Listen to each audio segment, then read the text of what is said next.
On the one hand, thanks for that, for the recording. As you can see, and I guess you're very familiar with this, you've got the commands at the bottom of your screen, and there you can click translation or interpretación. I don't know the language you're seeing there, but if you click on that button, you can choose. You go there and you choose the language of your choice. Please do that. Choose the language you want to listen to.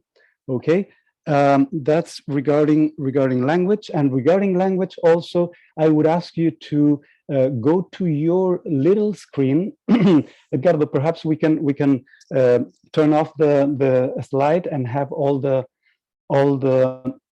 screens there, people's screen, and you can choose your screen. You can click on the dots and choose change language or cambiar nombre, and there as you can see my screen here, I've added ESP and ENG, meaning Espanol and English. If you do that for us, but just choose one, please. I'm confusing people up here. Just choose one language, your preferred language, and if you could add it to your name, that would be fantastic, because we will be designing groups, creating groups, and we need to understand who speaks what language, so that we can put you in a group in the same language, and you can understand each other. So I would ask you to do that as soon as you can. Just very easy, just add to your name your preferred language. And we would ask you to keep your camera on if your signal is okay, if your internet speed is okay. You can do that if it can afford that. Otherwise, you can turn it off.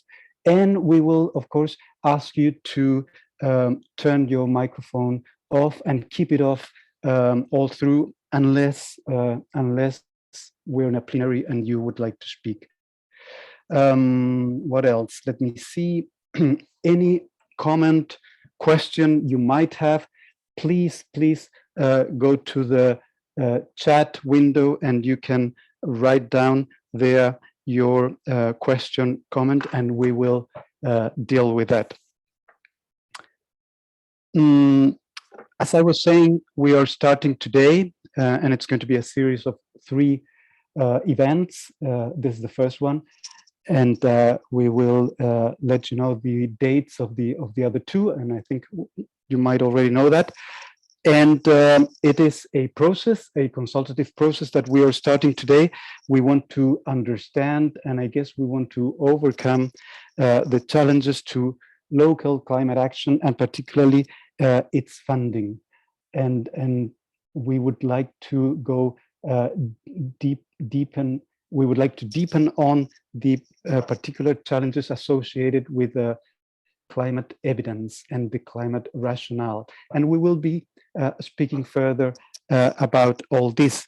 We have a 1.5 hour session today, and we will have, in terms of the agenda, we will have a couple of welcoming introductions from both ARA, Adaptation Research Alliance, and BASE or BASE. And after that, we will have a very quick dynamic with all of you, a sort of check-in dynamic, as if we were in the same room, and we will try to emulate that feeling, of being in the same room and being as much having as much interaction as we can.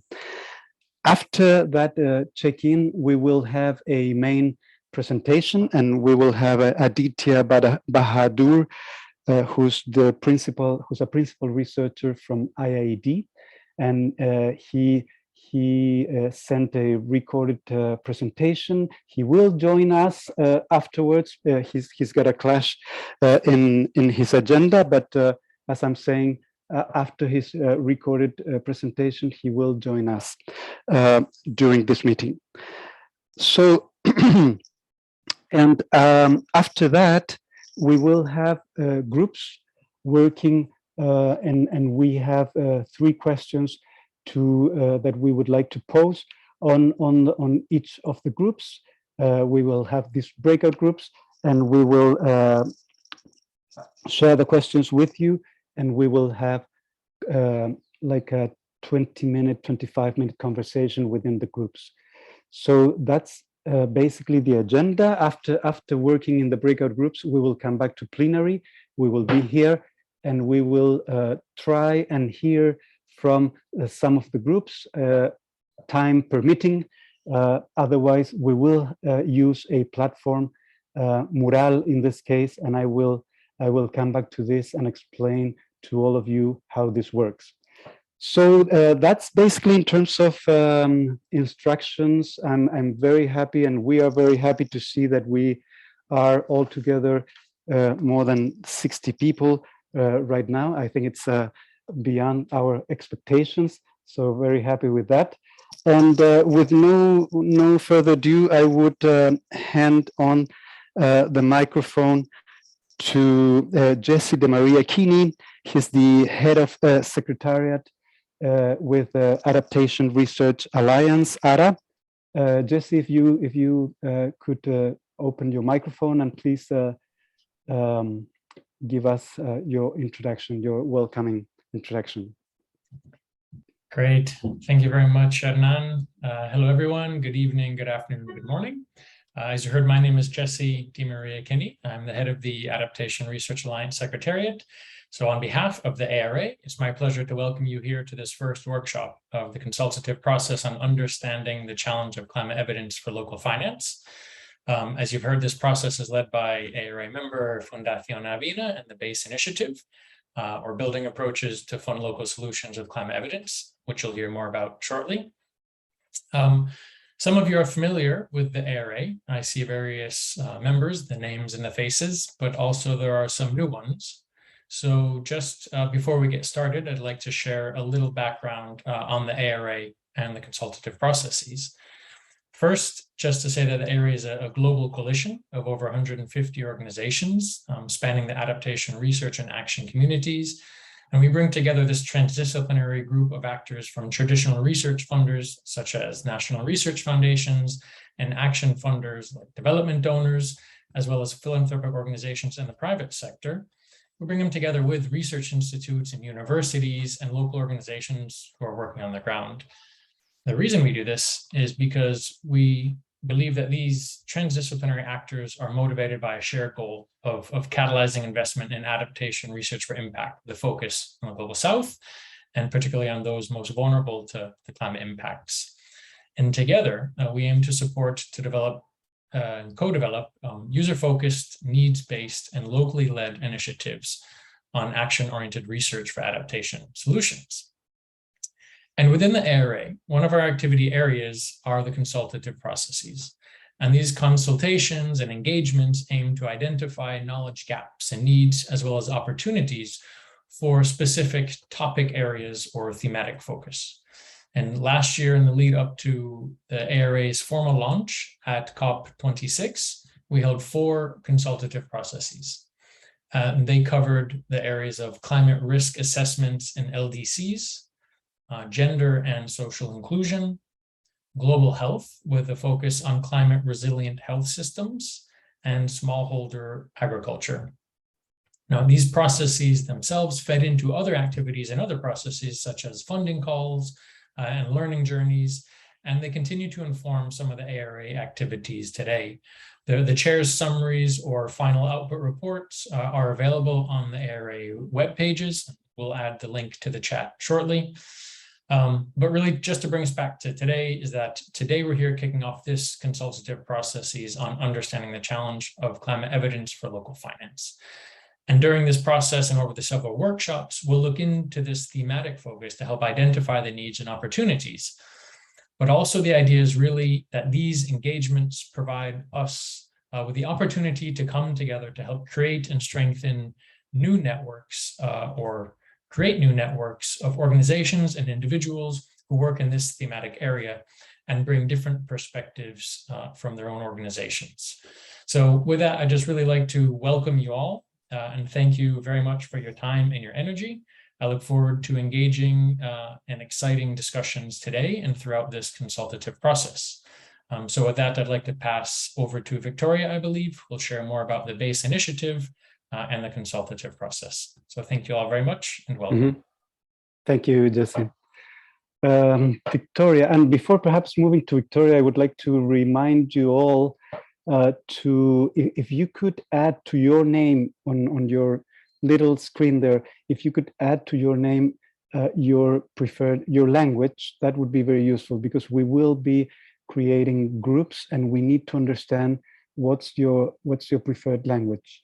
And with that, then Victoria is the coordinator of the BASE or BASE initiative. Victoria. Gracias, Hernán.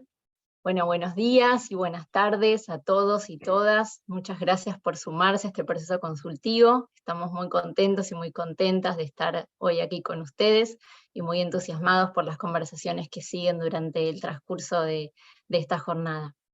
Bueno, voy a contarles un poco sobre BASE o BASE o BASI, que responde a Building Approaches to Fund Local Solutions with Climate Evidence.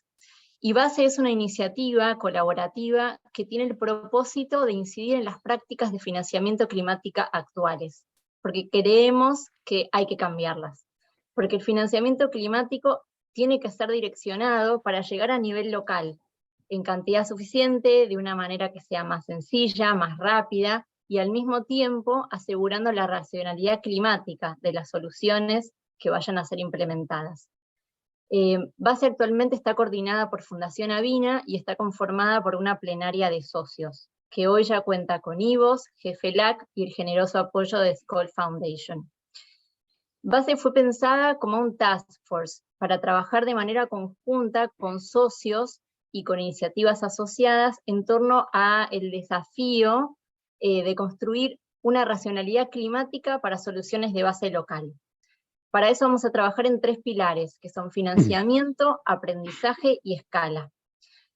Y en ese sentido vamos a combinar la investigación con la acción, para diseñar y poner en práctica esquemas de financiamiento, específicamente de donaciones, para soluciones climáticas que sean lideradas localmente. Las donaciones van a estar orientadas a organizaciones o iniciativas con las que ya estén trabajando los socios de BASE, de forma tal que ya se puedan complementar los esfuerzos que estén en marcha por parte de estas iniciativas y organizaciones.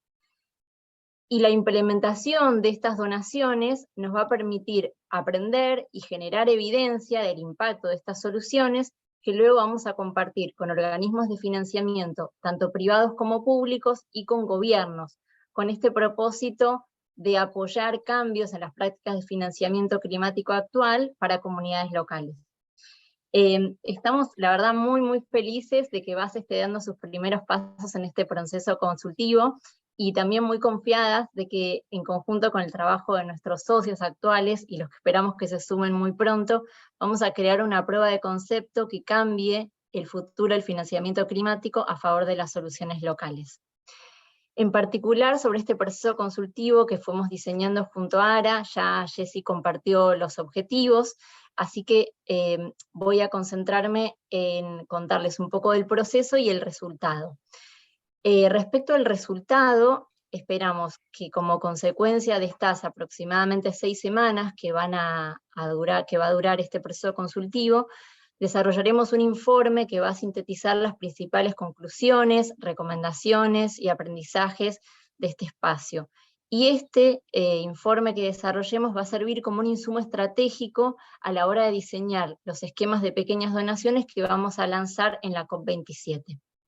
Este proceso consultivo comprende una serie de talleres, vamos a hacer revisión bibliográfica y entrevistas en profundidad, y está siendo acompañado por un grupo impulsor de expertos y expertas en esta temática, que varios de ellos hoy nos acompañan, así que aprovecho también para agradecerles a todos ellos por su apoyo. En el chat, mientras yo les termino de contar el proceso, van a encontrar un enlace a 2 formularios. El primer enlace los va a llevar a un formulario donde pueden dejarnos sugerencias de bibliografía o casos de estudio que entiendan que puedan servirnos en esta recopilación y revisión de literatura que estamos haciendo. El segundo enlace lo llevará a otro formulario donde les pedimos que por favor nos recomienden nombres de expertos y de expertas que consideren que tenemos que entrevistar durante este proceso. Y después, particularmente en cuanto a los talleres, hoy comenzamos la serie conversando sobre el desafío de la evidencia climática a la hora de desarrollar propuestas de financiamiento. Luego, el 8 de septiembre, vamos a realizar nuestro segundo encuentro para poder explorar en conjunto las soluciones para financiar la resiliencia climática a nivel local. Y finalmente, el 3 de octubre, nos juntaremos en nuestra última sesión para presentar los resultados y las recomendaciones de todo el proceso, y también recibir la retroalimentación de todos y todas ustedes. Así que sin más, les agradezco nuevamente por estar hoy acompañándonos, y esperamos que disfruten mucho de esta sesión. Hernán, todo tuyo. Muchas gracias. Thanks very much, Victoria. Thanks, Jesse. And I see the chat window is quite active, and I was going to suggest that if there is something that you feel, Victoria or Jesse, that needs to be answered right away, please let me know. And we are a team here working in this meeting today. And so I would also ask the team to remind me or interrupt me if I'm missing something, I'm forgetting something. Would like to work, I would say, within an informal formality. Perhaps that's a good way to put it. An informal formality, so that we can understand each other, but still feel, an informal environment. So let's move on. It's quite exciting to hear about local action, local funding, research action, generation of evidence, private, public, government, all of them included. And what we will start doing right away, right now, is we will go into small groups. It's a check-in, very dynamic exercise, small groups of 3 people. And what we will ask each of you it's just to introduce yourself. So you can say, my name is Hernan. I'm from Chile. I work in this organization. Take like a minute to introduce yourself, and perhaps if you want to add something, you can add something like a challenge that you are facing in terms of local action, local funding, something like that. But it's going to be, and I warned you, it's going to be no more than 3 or 4 minutes. So please be bear in mind that we don't have more time for this. And I would ask then Edgardo to take us to the groups of 3 people. We will go there and come back quite quickly to the plenary. Edgardo, can we do that? Yes, Hernan. Excellent. Okay.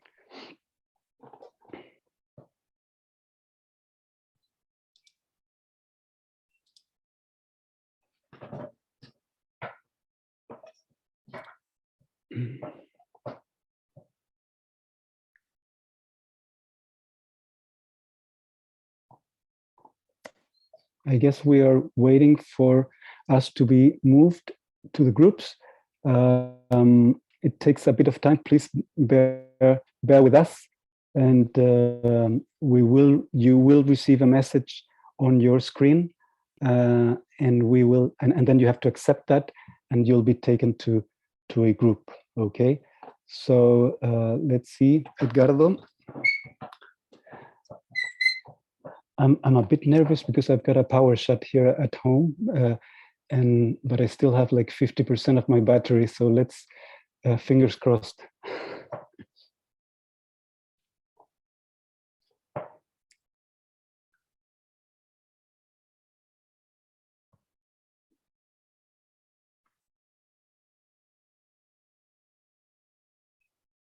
Hernán, Sí, the co-host can go to any room if you would like to enter. dale, yo voy a entrar. Listo. O quizás me equivoqué, es que tengo que resolver el tema de la electricidad. Perfecto. Por favor, tienen que aceptar el mensaje entonces para irse a un grupo. You have to accept the message that you will receive on your screen and then you will be taken to a group. Edgardo, entonces lo tomamos para, ponle 4 minutos desde ahora y volvemos, ¿sí? ¿Está bien?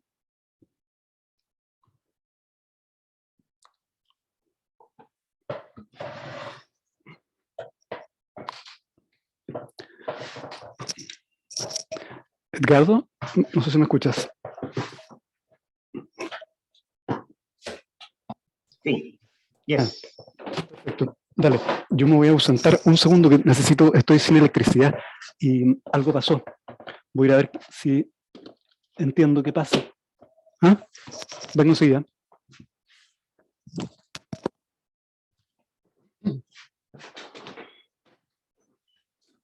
Bueno, esperemos que Hernán pueda resolver el problema.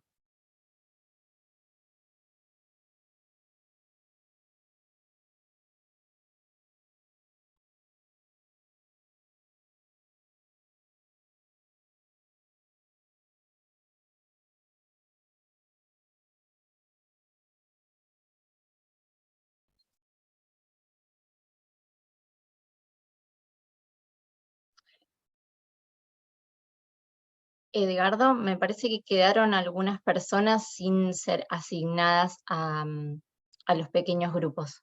Nosotros, creo. No, hay otras personas más. Ok, déjame ver. Gracias.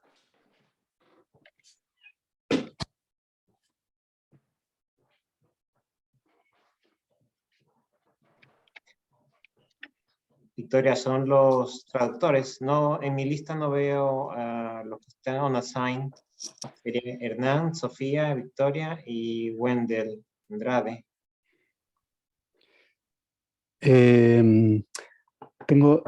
Espero que no tenga problema, pero estoy sin electricidad en mi casa Wow, y okay. no me queda mucha batería en el computador, me quedan 49%, le estoy bajando toda la potencia, pero es posible que tenga que entrar desde mi celular. Entonces les pido, ¿me pueden mandar me pueden mandar el link por WhatsApp para entrar directamente? Sí. Y lo que voy a hacer es que voy a entrar por el teléfono y lo voy a dejar ahí de backup. Sí, Estás en el grupo de coordinación, Hernán. es que si compartimos el enlace nosotros vas a entrar con otro nombre, pero te renombras. A ver. ¿Qué hago? ¿O entro por el mismo que me diste antes, Sofi? Te diría que lo reenvíes al celular, si podés. Sí, lo que pasa es que ahí está la ficha de ingreso, pero lo voy a hacer por ahí.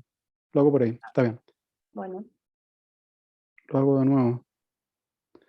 El único problema si lo tengo que hacer desde mi celular es que no voy a poder compartir pantalla ni nada de eso, y ahí te voy a pedir ayuda a ti, Sofía. ¿Sí? Perfecto, entonces voy abriendo por las dudas el enlace de mural. Dale. Hay otras personas en esta sala, por ejemplo, Joe. Yo estoy viendo varios nombres acá. Hola, Mile. Edgardo. Sí. Hola, Hernán, ¿cómo estás? Bien, bien. Edgardo, ahí te pido si por favor repasás que las únicas personas que quedemos en esta sala sean los traductores, Hernán, Sofía, vos y yo. Todo el resto tiene que estar en los grupos pequeños. Los Ok. puedes poner en un grupo nuevo, por favor. Gracias. Ahí, Victoria, nosotros el grupo 7 fuimos y volvimos acá pensando que ya había que hacerlo. Ah, perfecto. Si ya se presentaron, impecable. Gracias por la aclaración, Marcelo. Perfecto. Y yo creo que ya deberíamos estar volviendo, ¿no? Para que tengas, Edgardo, la presentación lista de Aditya. Y me avisas cuando vamos volviendo. Sí, me avisan cuando tengo que cerrar los cuartos. Ponle que queda 1 minuto. ¿Está bien? Perfecto. Ya, yo ya ingresé por el celular también. Tienes el feedback, Hernán. Sí, lo estoy muteando. Ujú. Pero ¿por qué? Sí, estoy muteado. Qué raro. Lo siguiente que hay que presentar, Sofía. Lo siguiente es mural. El mural eso lo vas a presentar tú. Depende si Hernán... Molesta el eco, ¿no? No, ahora está bien. Dale. Yo no, ojo que no voy a poder estar mirando el celular, probablemente. Qué lástima. Ya, entonces debería estar volviendo la gente, ¿no? ¿Puedo cerrar el cuarto? Sí, o sea, le diste un minuto. Con el minuto se cierra automático después. Solamente les dejé un mensaje, lo puedo cerrar manual. Cierro manual, sí.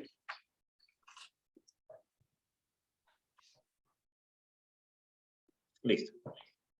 Muchas gracias. Entonces la gente debería empezar a volver ahora, ¿no? Sí, correcto. Dale, aquí los estoy viendo. Sí, me están dejando un minuto para que regresen. Dale. Ok. Y entonces recuerda tener la presentación de Aditya a mano. Sophie. Si quieres. Okay, I see we are coming back, and I hope you did have the experience at least of meeting a couple of other people. I know it's a short time, but at least in my experience, it's a very worthy time to get to know others who are working on the same issues. Okay, I still see that we are getting people back. I see we are 36, and we should get up to almost 60 something. So I will wait a couple of seconds. Now we are 61, so we're getting there. Well, I will get started. Thanks very much again. Thanks for doing this introduction, and we will move on in the agenda. And as I said at the beginning, we have a main presentation right now by Aditya Bahadur, and Aditya is a principal researcher with IID in the UK. And Aditya had a clash in his agenda, and he couldn't do his presentation alive. So it is a recorded presentation, but he will join this meeting probably in some minutes or 20 minutes, 30 minutes from now, something like that. He's got like a 15-minute presentation, and I will ask now Edgardo to put it up so we can see Aditya's presentation. Edgardo.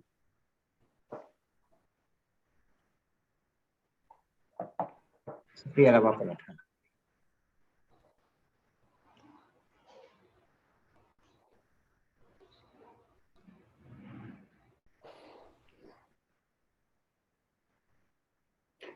We are seeing the presentation, but I'm not getting the audio.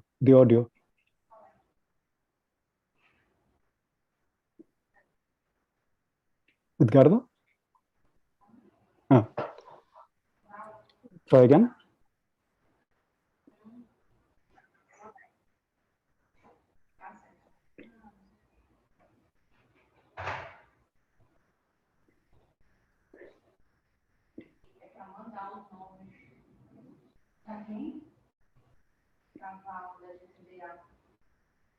The third attempt.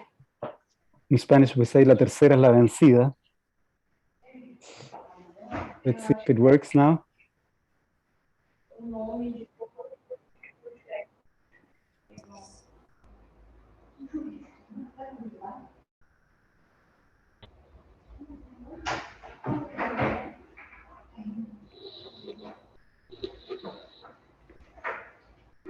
Okay.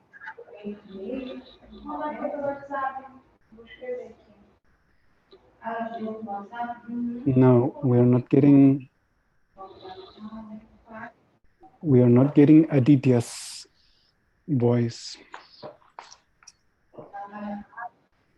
Anything else? Do it, Edgardo?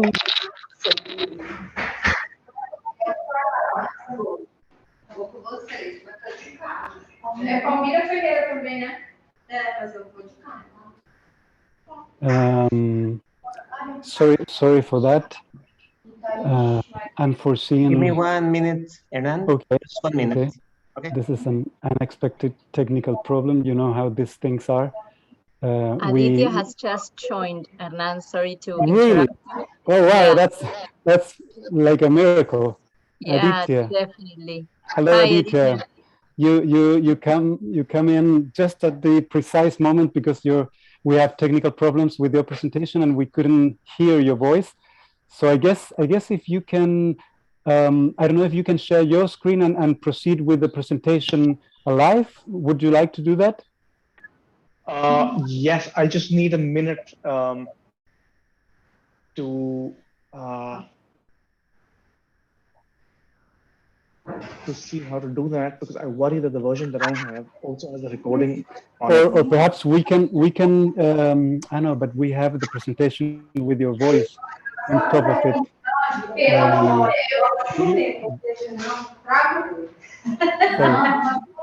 There are some I'll try. If you on. can, if you don't mind ignoring my little photograph at the bottom.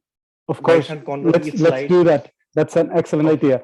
So Sofia or Edgardo, can you put the presentation up and we will have Aditya speaking on top of it? I'll put it up from my end if that's okay. Okay, fantastic. Go ahead, Aditya. The floor is yours.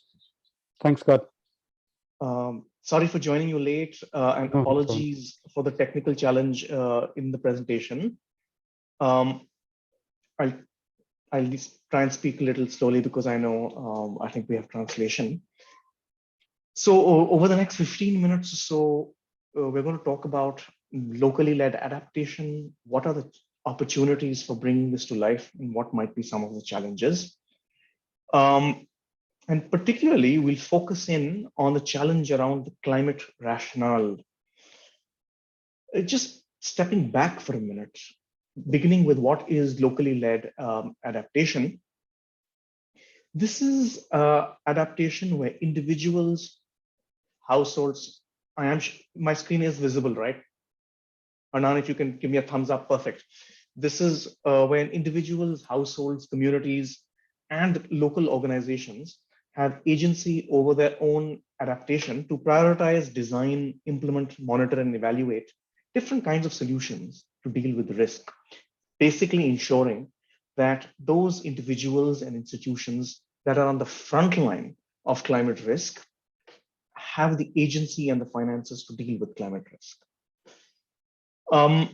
And when we say local actors and institutions, it could mean a range of things. It could mean civil society actors, which could be community-based organizations, social movements, or other groups representing excluded and marginalized populations.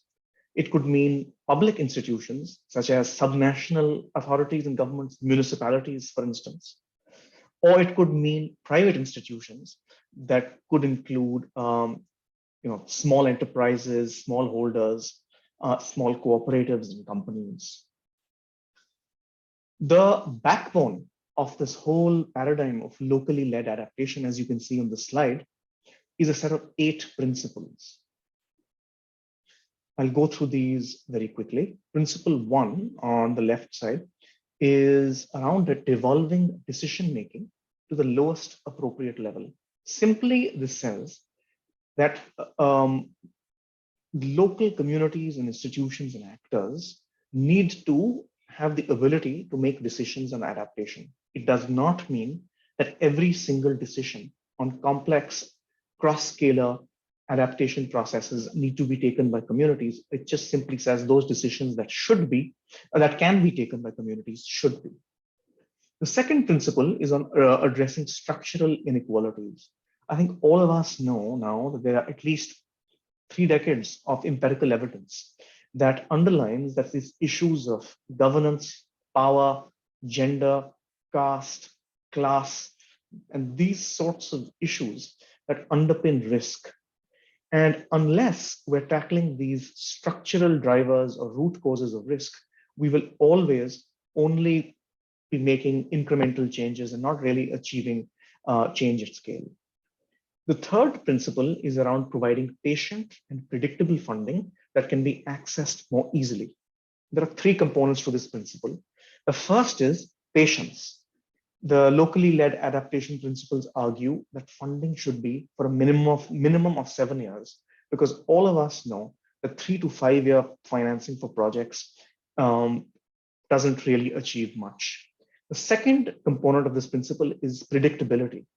Here we argue that local institutions and grassroots groups should not be competing with big international and multilateral organizations for the same pot of funding. There should be bespoke ring-fenced funding for local actors and organizations. And the third component of this is accessed more easily.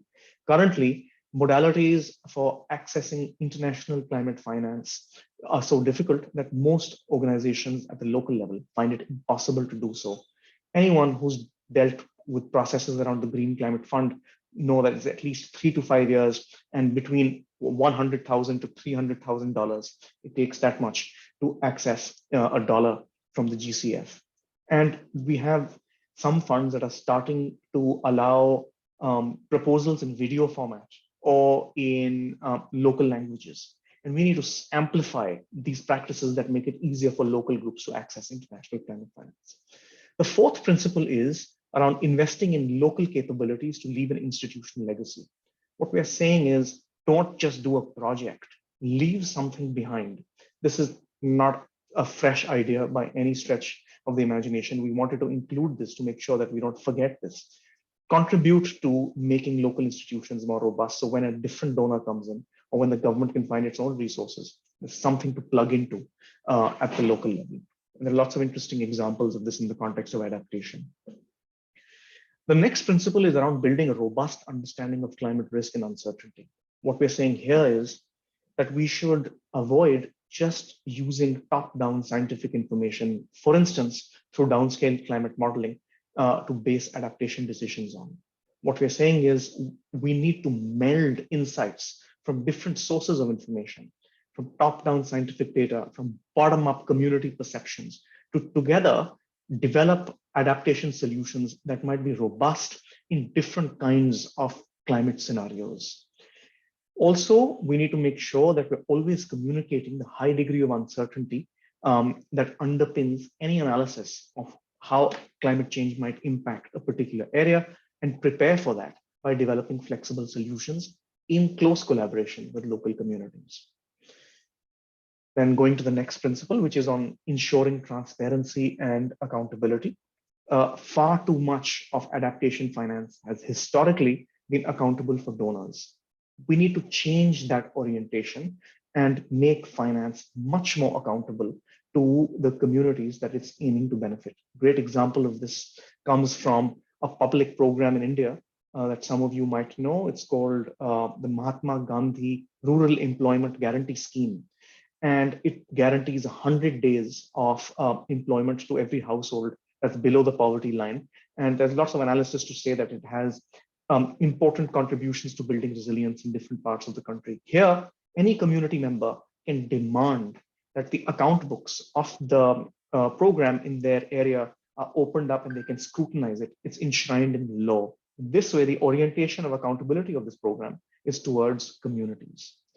And the final principle is on collaborative action and investment, where we are saying to donors, please don't burden local communities with duplicative programs. Just look up and see what other people are doing and add to what's happening. Look at the system that is already in place, as opposed to just going ahead with programs that might be duplicative or might actually be unhelpful for other programs that are already in place. Now, these 8 principles that were developed with a large amount of consultation from organizations across the world have been adopted formally by 82 or 83 organizations, of which 5 are national governments. So they're gaining quite a lot of traction. And I think one of the reasons why these principles are gaining traction is because there's a recognition that poor households are already spending a lot of money on dealing with the impacts of climate change, and they need to be supported. Making adaptation more locally led makes it much more effective because you can calibrate it to local cultural contexts. Yes, and of course, it cuts through a lot of intermediary organizations that, of course, have operating costs so that whatever comes down to the local level is reduced. So locally led adaptation goes against that. And of course, it changes all these other things that you see in the list at the bottom here. Overall, the challenge is, as the situation stands, something like only 10% of international climate finance goes down to local communities, and locally led adaptation aims to change that. Now, as with any approach to doing anything, there are opportunities and positives, but there are also challenges, and we need to be mindful of them so we can overcome them. Now, challenges for locally led adaptation can be divided up into those that are supply side, that means to do with those providing the finance, and those that are demand side, to do with those who are utilizing the finance. And they can be institutional or they can be technical. An example of a supply side institutional challenge is that many international finance institutions that provide finance for adaptation are mandated to only deal with national level institutions. Many multilateral banks can only deal with finance ministries at the national level of countries. They don't have the flexibility of suddenly starting to fund organizations at the local level. So that's an institutional challenge. On the demand side, an institutional challenge could be the lack of readiness. Some local organizations, if they were to get whatever $50 million tomorrow to do locally led adaptation, they might struggle because they don't have the programming capacity, accounting systems, all those things in place. On the technical side, an important challenge on the supply side is that there is at the moment a lack of cost benefit analysis of locally led adaptation. I remember 15 years ago when I started working in this field for disaster risk reduction, there was a figure where $1 invested in disaster risk reduction leads to $6 of losses avoided from disasters. We don't yet have such a figure for locally led adaptation. We need that to motivate donors to invest in LLA. Now, there's also this challenge around providing a climate rationale. So let's get into this in a bit more detail. This is a slightly fuzzy term. What does climate rationale mean? It has two facets. One is, how do you demonstrate that the challenge that you want to overcome with a piece of funding, with an amount of funding, is actually related to climate change? So if you're trying to do a local flood risk management project, how do you actually prove that that flood has anything to do with climate change? And there we're talking about this idea of climate attribution and attribution science that many of you would know of. To me, there's an important second facet as well, that we need to provide a causal argument for how an investment that we are making might help ameliorate climate risk, might reduce climate risk. So there are these two facets of the climate rationale. Now let's get into these in a bit more detail. So how attribution science broadly works is that you prepare two models. You prepare a model of how the hydrometeorological system in a particular grid functions without factoring in greenhouse gases. And then you prepare a model by adding in the data on greenhouse gas emissions for a particular time period, and compare and contrast the two different models and the impact that they might have on a particular hazard. So for instance, in a model without whatever greenhouse gases, you might have an extreme flood event once in every 100 years, but with greenhouse gases added, you have an extreme flood event once in every 10 years, according to the model. So this is very crudely how attribution science functions. Very happy for any of you to add your insights on attribution science after the presentation. But there are many challenges with this. There's a need for long historical and observational data. There's a need for accurate data on greenhouse gas emissions. these models operate in very large grids, 300 square kilometers or 100 square miles. That's the kind of area we're talking about when we talk about modeling. It's not calibrated to the scale at which decisions need to be made. For instance, when a municipality needs to make decisions, it's operating in much smaller areas. And of course, these models largely focus on hazards, not on exposure and vulnerability mostly, which are the two crucial elements that come together to define climate risk in a particular area. Overall, I'm going to stick my neck out and also say that the IPCC has now provided enough evidence multiple times that there is a climate signal to most hydrometeorological shocks and stresses, and that anthropogenic or man-made climate change is exacerbating most kinds of hydrometeorological shocks and stresses. So in my personal view, this argument is done and over with. Now we come to the second facet, which is the causal argument, where when I say causal argument, I'm basically talking about a theory of change that all of you are very familiar with, where you say, with the $100 that we're getting, we're going to produce these inputs that are going to deliver these outputs that are going to deliver these outcomes that are going to deliver a such and such impact. So for instance, whatever trainings on climate resilient agricultural techniques will lead to farmers with more adaptive capacity, that will lead to enhanced well-being for farmers despite climate-induced shocks and stresses. That's broadly a very quick illustration of what a theory of change might look like. This is another way of talking about the climate rationale. Now, there are, of course, some challenges with this. It's based on assumptions. We're assuming that one thing will lead to another thing. It actually ends up talking about latent resilience capacity. So you might say that training on climate resilience for farmers will enhance their adaptive capacity. But this is, you're actually talking about latent capacities, because the only way to know whether adaptive capacity has increased is if you're measuring in the after a flood has happened or after a cyclone has hit the farmer. And many times there are no extreme events within project timeframes. So we are talking about latent capacities. And of course, theories of change need to be changed frequently because operational realities on the ground keep shifting, and these theories can shift with those changes in operational realities. For example, there might be a big in-migration event in a particular area, which changes some of the assumptions you make on how this chain functions. Now, I'm not just going to leave you with two facets. I'm going to, again, risk it and give you my personal opinion on the best way of engaging with this whole idea of climate rationale. And according to me, the causal argument approach is not perfect, but it is better, because it is less technically difficult. Lots of local organizations already do this for different sectors, and they can adapt this for locally led adaptation.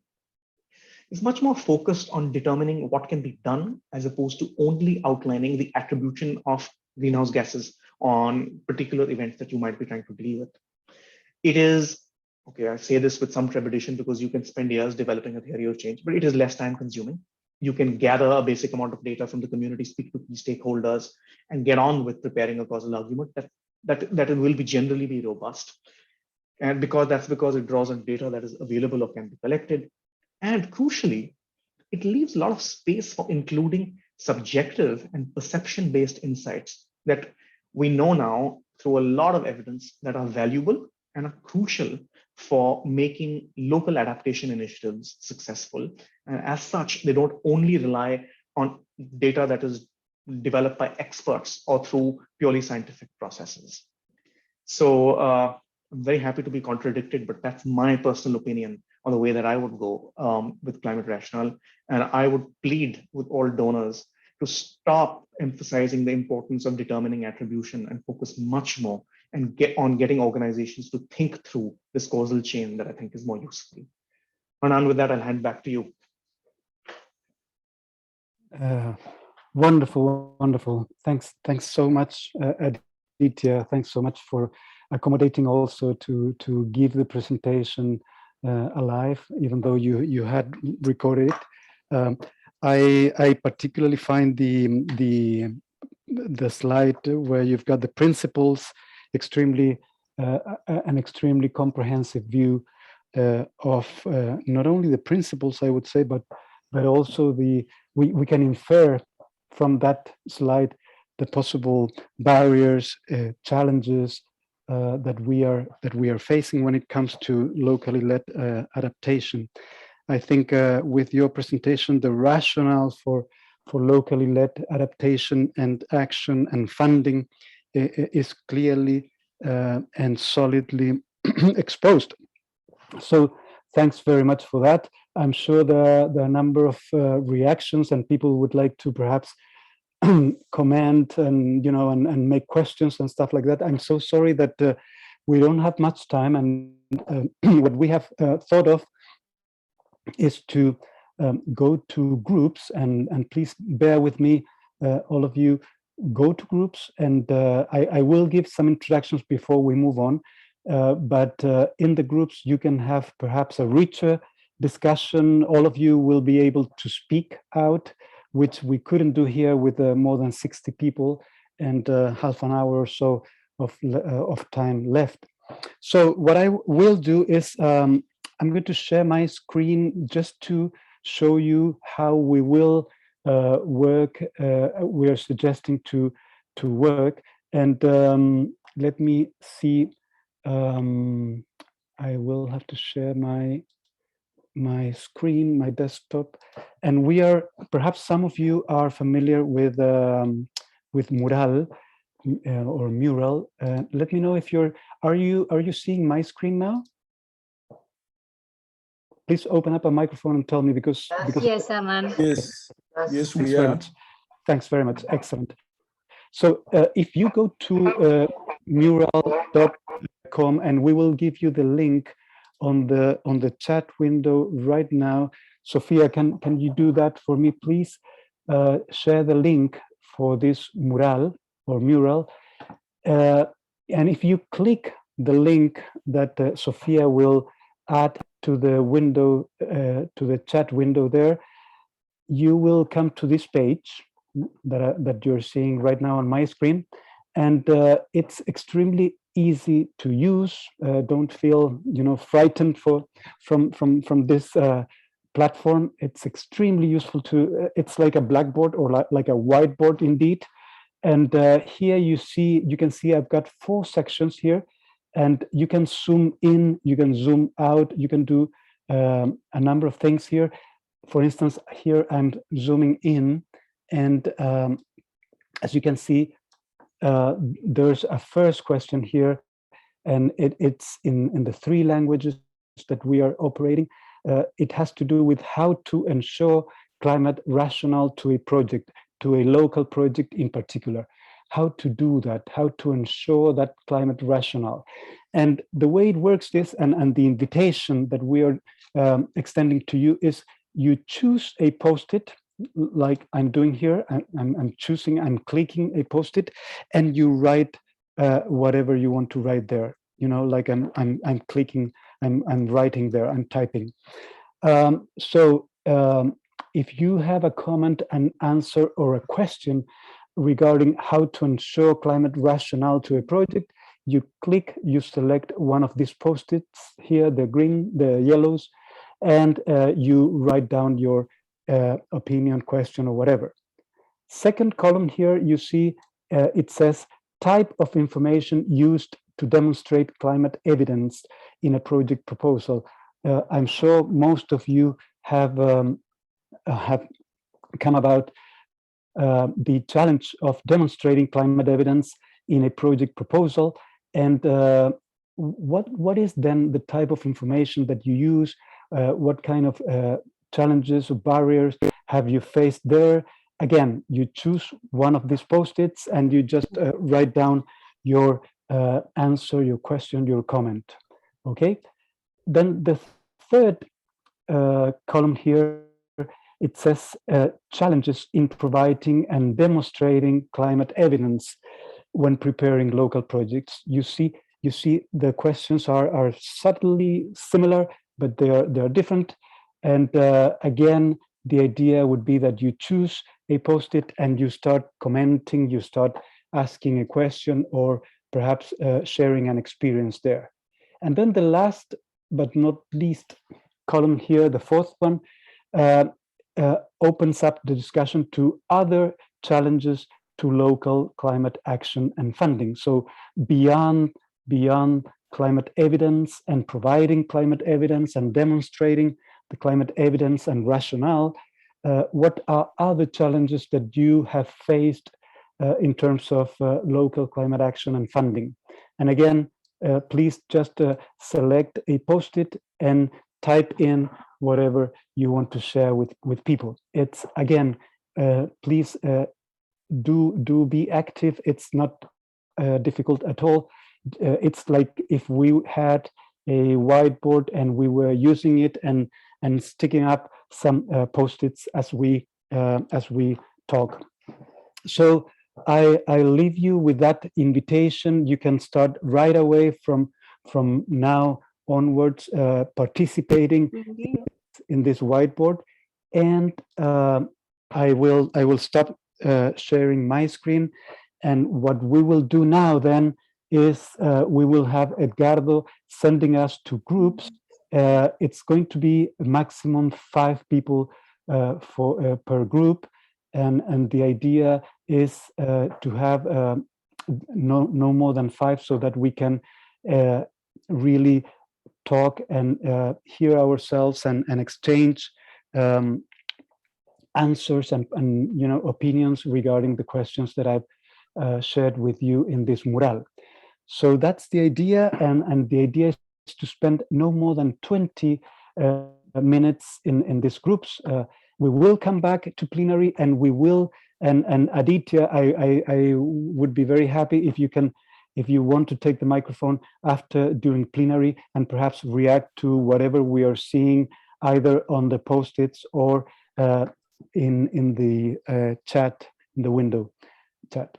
Okay, so having said all that, and sorry for the long instructions, Edgardo, can we move then to groups? And remember, you will have to accept on your screen the invitation to be moved to a group, and we will spend 20 minutes there, particularly addressing the questions that are on the mural that I just showed to you. Just give me 5 more minutes, please. 5 more minutes. Wow, that's quite challenging. But you know what we could do? Let's see if in the chat, and I do ask for the team if you want to, because I don't have all the tranquility to read this chat. But if there is a question to Aditya, they are asking for us to share your presentation, Aditya, which I think we will do right away.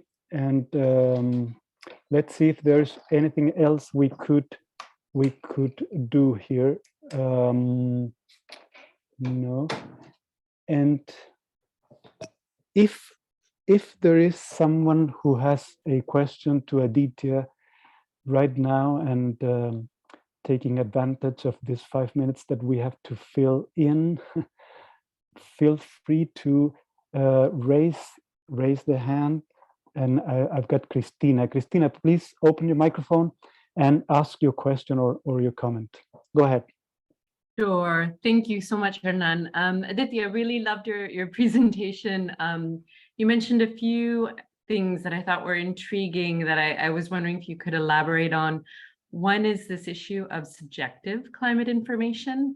And I'm just wondering if you could elaborate on that a little bit more. What is it? How is it used, especially in project and proposal design? And then a second question is really getting to the big climate funds like the GCF. They really have to ensure that their funding is not just doing development as usual or disaster response, and they've gotten sort of a clear direction from their boards on that. So how do we find that middle ground where we don't have to prove a strict contribution analysis or a strict attribution, really might be the better word, for projects, but still maintain that sort of climate integrity in terms of impacts of the funding. So those would be two questions for me. Thanks very much, Christina. Aditya, go ahead. Sure, thanks, Christina. Quick response, I think, on the subjective data and how it can be used to design adaptation solutions. I think there's a lot of work that has happened in the last 2 or 3 years around this that's really useful. I think there are a few reasons why people are realizing it's critical. One is that because the delivery of adaptation solutions is actually asking communities to do something, how they actually process the information that they're receiving varies quite a lot and is very subjective depending on where they are. And therefore, really understanding how communities are perceiving their circumstances and what they need to do is critically important to designing adaptation programs that are actually going to be effective. So that's one. Second is, there is actually, if you look at an empirical analysis, quite a lot of convergence between what the science is telling us and what people feel vis-a-vis climate impacts. So I think that's like when people, by and large, if you go and interview people in a particular area and they say, oh yeah, things are getting hotter or floods are getting more intense, the science and people's perceptions overall are convergent. So people's perception on climate impacts are also valid. The third thing is that once in a while, using perception-based and subjective indicators leads to some startling findings. And I think I'll just go back to a program that you and I both helped run a few years ago in South Asia, where as part of that program, I'm not sure if you remember, Christina, they had done a perception-based survey of climate impacts in Nepal, where they surveyed 5,000 households. And one of the most important climate impacts that came from speaking to people essentially was windstorms. And no climate policy in Nepal really speaks about windstorms. Not the NAPA, not the fledgling NAP that wasn't quite ready. None of the national communications or the NDCs. So sometimes communities actually elicit really interesting and insights and add to what you might already know. And of course, the overriding point here is that cookie cutter solutions have never worked for anything, not only adaptation. And this is the truism that I think all of us believe in. And subjective insights is one way of making sure that we're not delivering a one-size-fits-all solution that isn't going to be effective. And I forget what you asked on the second. Oh, yes, sorry. The second thing was on the GCF and big funds. I don't have an elegant answer to that question, I'm afraid. I think they're still quite hung up on basically determining the climate signal and making sure that people are demonstrating how they are tackling climate change. I would, however, say my advice to them would be that a lot of this attribution science focuses on determining whether the hazard is induced by or affected or influenced by anthropogenic climate change or man-made climate change, human-induced climate change. I think shifting the spotlight to exposure and vulnerability might reduce that imperative for these hard scientific deductions of whether the emission of greenhouse gases is leading to floods becoming more intense or not. Because you could build vulnerability to a range of climate impacts in a number of different ways. And you can actually argue empirically that whatever, giving people knowledge of climate impacts in a particular area will enhance their capacity to deal with a range of different circumstances. Or you can actually demonstrate that shifting marginalized communities from low-lying areas to high-lying areas will help deal with floods, and there is empirical evidence to make that connection between floods and climate change. So I'm afraid I don't have a extremely elegant and very satisfying answer here, but I do think that focusing on vulnerability and exposure might reduce that imperative for determining attribution of hazards. Thanks very much, Aditya. I understand we're still preparing groups. So are they ready? Because there's one. We're ready, Hernan. Okay, then perhaps Sol, if we can leave your question to the plenary, that would be very much acknowledged and appreciated. And we will then move to the groups. And please go ahead, Edgardo, with the groups. We will have 20 minutes. We might be like minutes late altogether, closing the event, but we want to have the experience of the groups and then a quick plenary afterwards. Let's go to the groups then, Edgardo.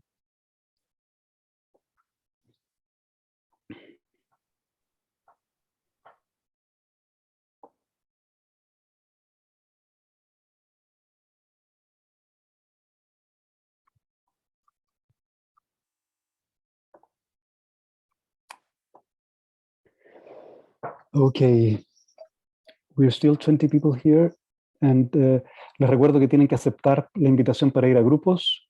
You have to accept the invitation to go to groups.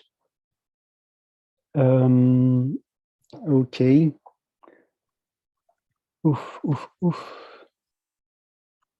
Parece que por ahí estamos, aunque todavía quedan algunas personas, ¿no?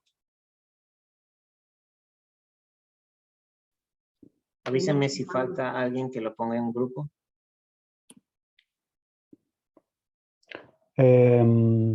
No lo sé. Lo que sí, Edgardo, te pido, tú puedes mandar un mensaje que le llegue a todos, ¿no? Entiendo que sí. Sí. Vamos a hacer 15 minutos desde ahora, Edgardo, es que si no, no vamos a llegar. Entonces, si puedes mandar un mensaje que vamos a trabajar 15 minutos desde ahora. Sorry, am I meant to be waiting to be put into a group? I just can't see any information.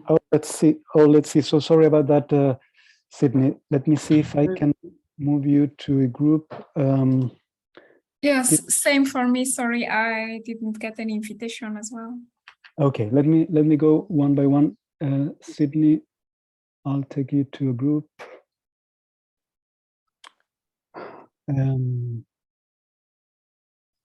Sydney. Let me see where we have room 8. Room 8. Okay, you'll go to room 8, Sydney. Thank you. And then who else was there? It was Mirana, right? Yeah. Mirana, give me a sec, Mirana, and I'll take you to group 8. Oh. Okay, and me? Okay.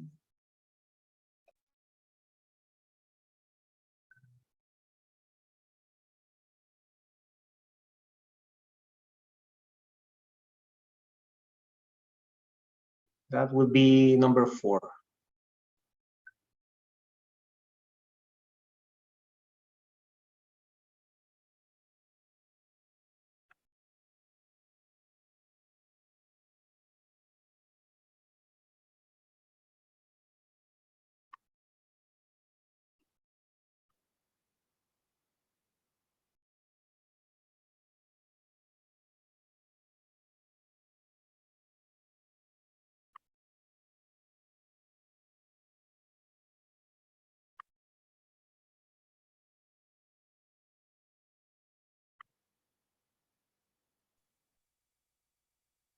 Edgardo, ¿estás ahí? Sí, estoy, Hernán. Desgraciadamente murió. Ahora tengo un problema grande porque se me cortó la luz en la casa y parece que es un problema solo de mi casa. Sí. Y se me acabó la banda ancha en este minuto. Tengo computador, pero no tengo banda ancha. Entonces, creo que no sé si me voy a quedar en el teléfono. Sofía. ¿Ah? Sí. Puede ser que voy a compartir señal de mi teléfono por ahora, pero aquí estoy y voy a volver a tratar de conectarme con el teléfono, que es bastante, o sea, con el computador, que es bastante más cómodo. Listo, enterado. Lástima todos los inconvenientes. Sí, creo que no puedo poner las personas en los cuartos. Déjame ver si puedo poner a las personas que faltan. Claro.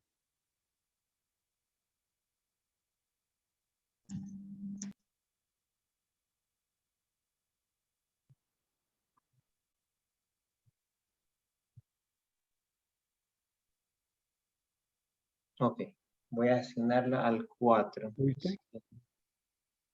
Portugal, ¿verdad? Esta, aquí. Listo. Y Mirana.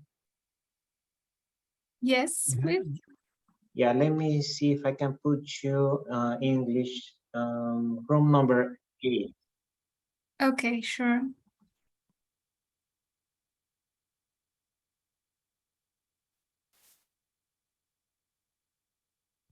Recording in progress.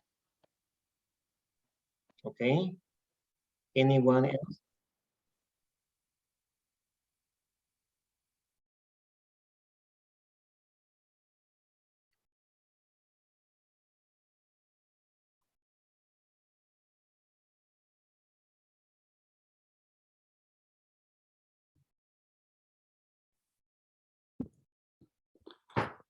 Ya, estoy de vuelta en el computador.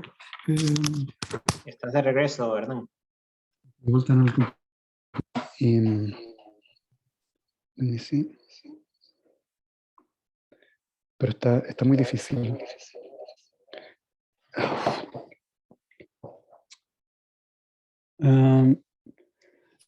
¿Les pudiste mandar el mensaje de 15 minutos? Sí. Perfecto.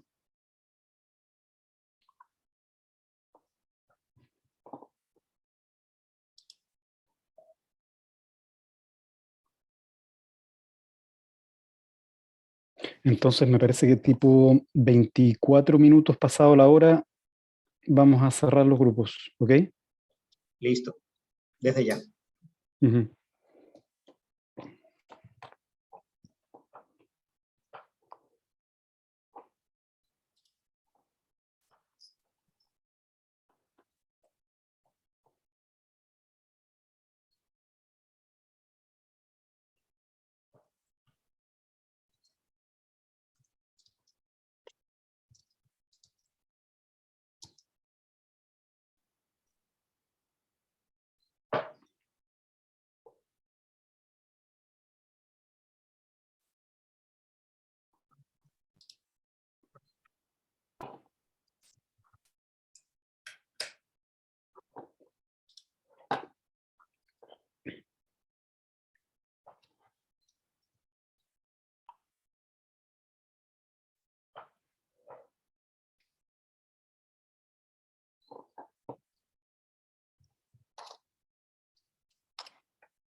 Edgardo?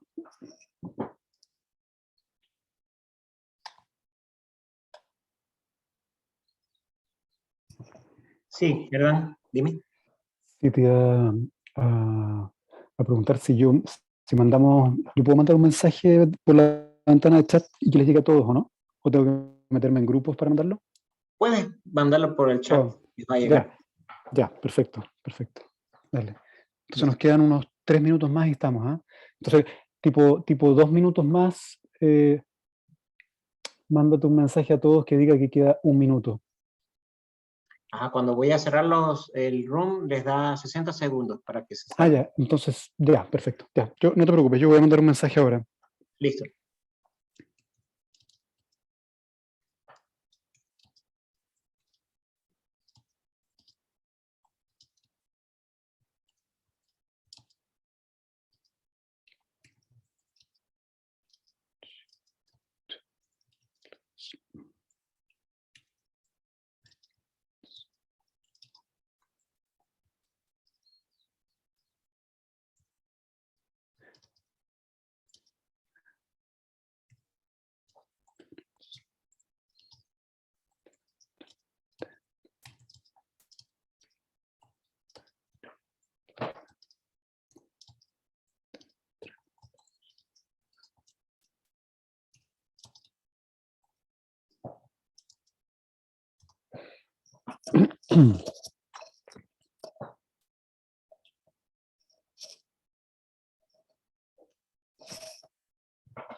Edgardo, podemos cerrar los grupos, ¿ah? Con los 60 segundos que les va a dar el sistema. ¿Sí? Sí. Procedo a cerrar entonces. Sí.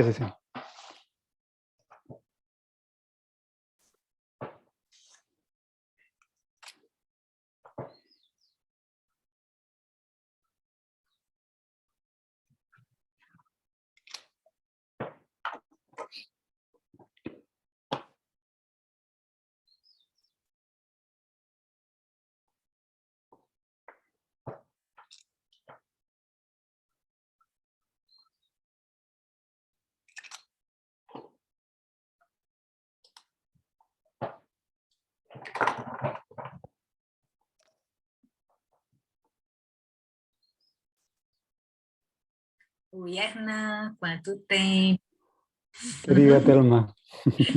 Yo me equivoqué, era para hablar en el chat me saqué de la sala, entonces. Ah, no te preocupes, si vamos a volver ahora, todos van a volver, así que vamos a seguir. Un gusto verte. Igualmente, gracias. Gracias.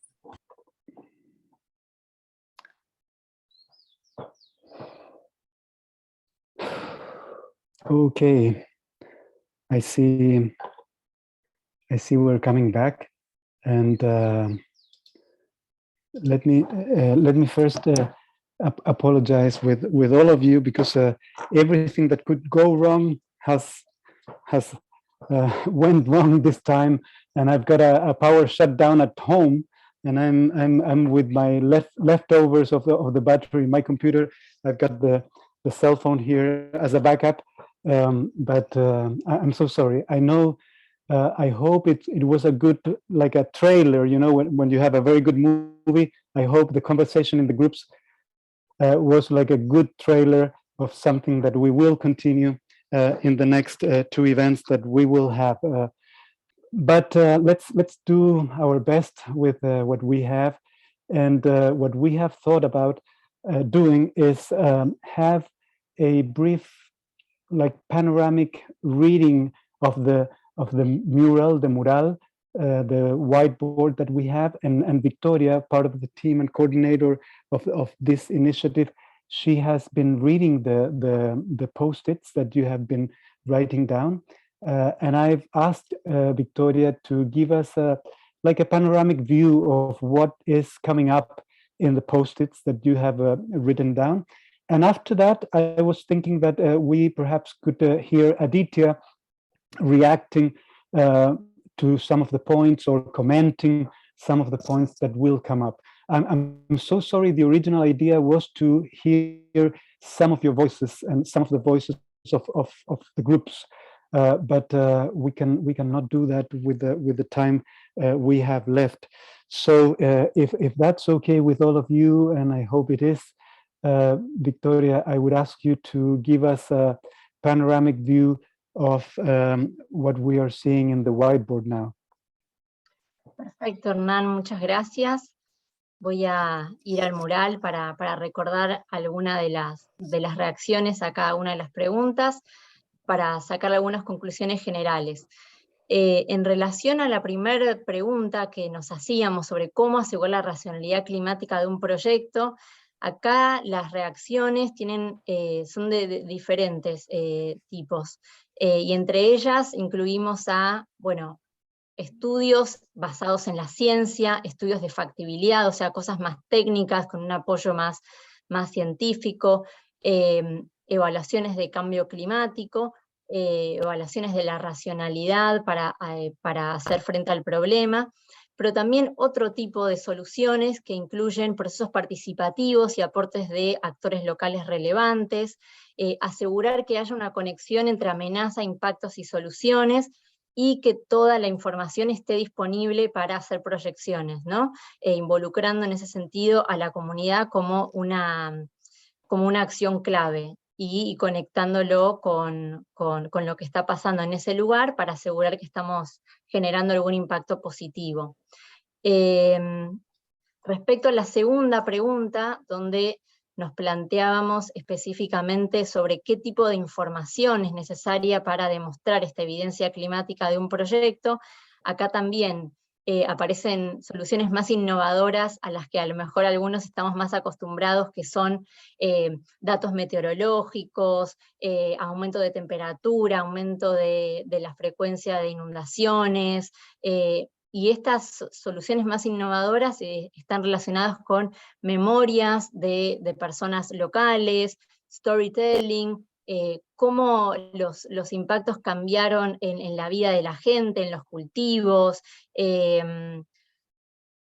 algunos datos ¿no? como más específicos sobre cómo la comunidad va percibiendo estos impactos en su día a día, ¿no? Entonces, acá por lo que puedo ver hay como una interesante combinación que deberían trabajar en paralelo, que salía también en nuestro grupo, sobre combinar datos científicos que nos den evidencia con números y valores concretos, pero eso combinado con cómo la población específica de esa localidad está percibiendo todos esos cambios y todas esas modificaciones en su vida y en sus medios de vida también.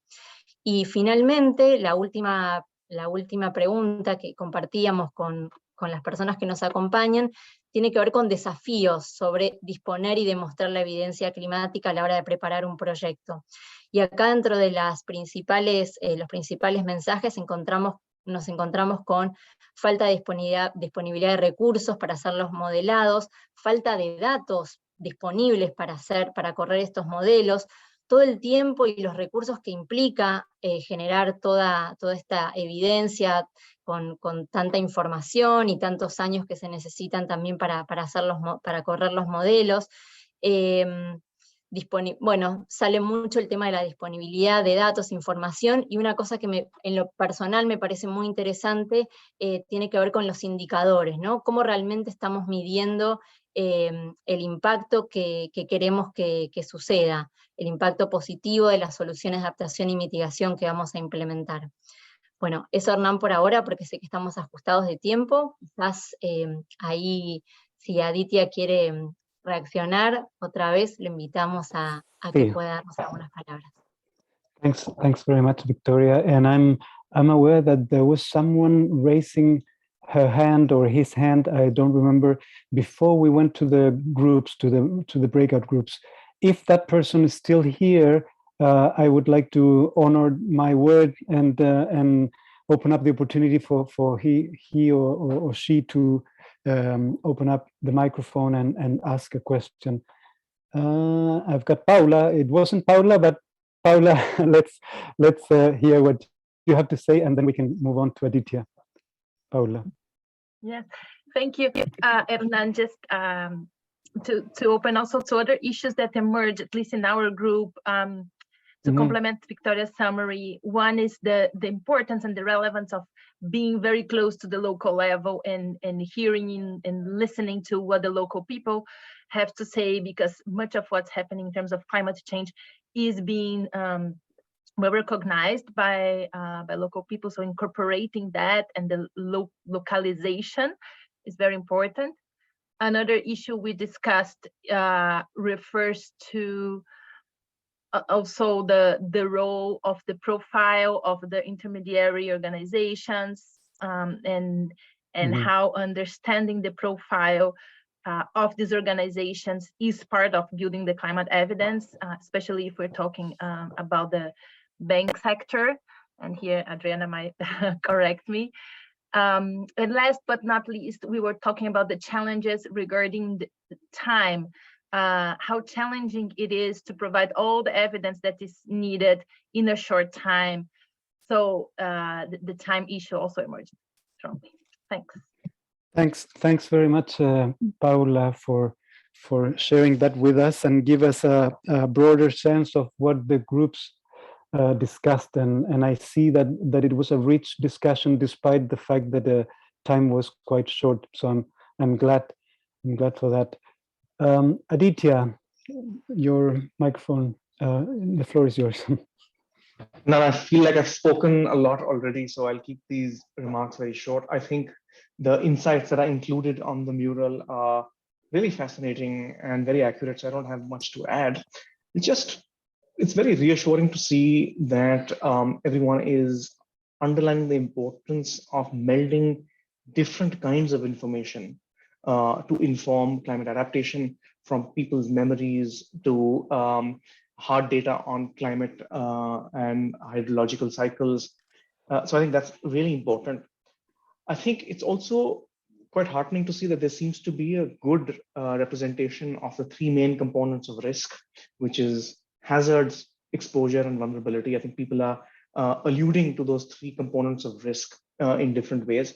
I worry that there's way too much emphasis always placed on understanding what the hazard is, not enough on understanding vulnerability and the degree to which people are exposed. The challenge, of course, is to, as Christina rightly alluded to in her question, is to try and have a meaningful conversation with international finance institutions that are responsible for providing much of the international public climate finance that is driving innovative adaptation projects, to understand that all these different kinds of sources of information are valid and will lead to effective adaptation solutions. And I think it is communities like this that help shift the discourse. So overall, I think this is an extremely optimistic and encouraging discussion. And I think huge thanks to Avina and its partners for approaching these very difficult topics. Thanks to you again, Aditya. Thank you so much. Two things before we close. One is if you could open up your cameras so that we can make a number of photographs, that would be very much appreciated. So please, if you could open up your cameras and we will make a couple of photographs. We will, of course, share the mural in particular, the slides, Aditya's slides, with all of you. And before closing, the second thing I wanted to do is give the floor to Jesse in case you want to share some final words from yourself. Thank you, Hernan. Should I go now or after the photo? You can go. I mean, you can go right now. Yeah. All right. Don't worry. Yeah, no, I mean, just to again thank everyone for their participation today. In our breakout group, we had an excellent conversation, and I can see the mural board here with the various inputs that Aditya and others have covered, plenty. But just really to highlight that, again, this is the start, right? This is the start of this consultative process, but also this is just the start of activities that have been ongoing, and hopefully more activities that will continue to go well beyond this consultative process. So really just to place this, that what we're doing here is really to help galvanize support, to bring us together to really discuss some of these issues, identify again, these needs, these opportunities, and bring us together to start working better together with a common understanding on some of these issues. So that's all part of the process. But for me, nothing else to add other than thank you all very much. And I look forward to, the follow-up information from this, and then of course to the next workshops. So thank you. Mm-hmm. Thank you, Jess. Thank you very much. And we're very excited with the results of today's work, despite all the chaos that we have been confronted with. I'm glad we've been able to cope, and I'm sure next workshop will be probably smoother than this one. Victoria, I don't know if you want to say anything just to close today's meeting before we close. Just to thank everybody for the collaboration, and we really want to make this consultative process together with all of you. I don't know why I started talking in English, but just to hear you both talk in English, I just changed my chip. So, gracias nuevamente, un gusto compartir con ustedes, los y las esperamos en las próximas sesiones, pronto les enviaremos la agenda, así que muchas gracias y que tengan una feliz tarde. Mm-hmm. Thanks very much, Victoria. This is just to reaffirm that this is just the beginning. We are starting this process. This is a consultative process, and as you are seeing on your screen, there are 2 events coming up in September and in October, and you're extremely welcome to continue participating with us. Thanks very much, and have a good day wherever you are, and see you next time. Thanks.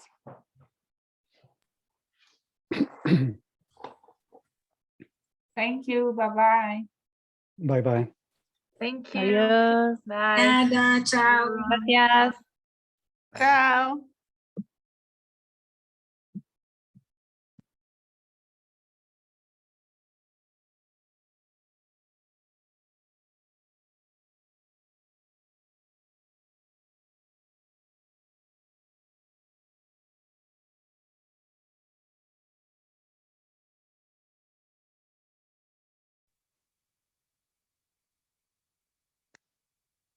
¿Queremos quedarnos acá o no?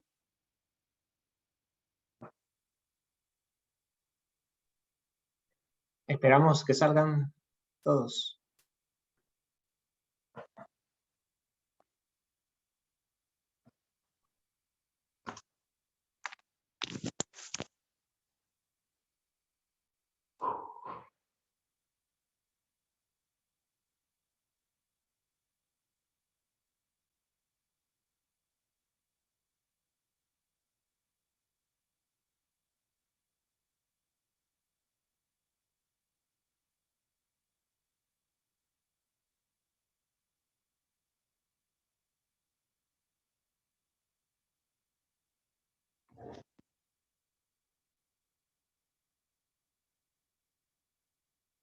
Gracias a todos. Voy a proceder a cerrar la reunión.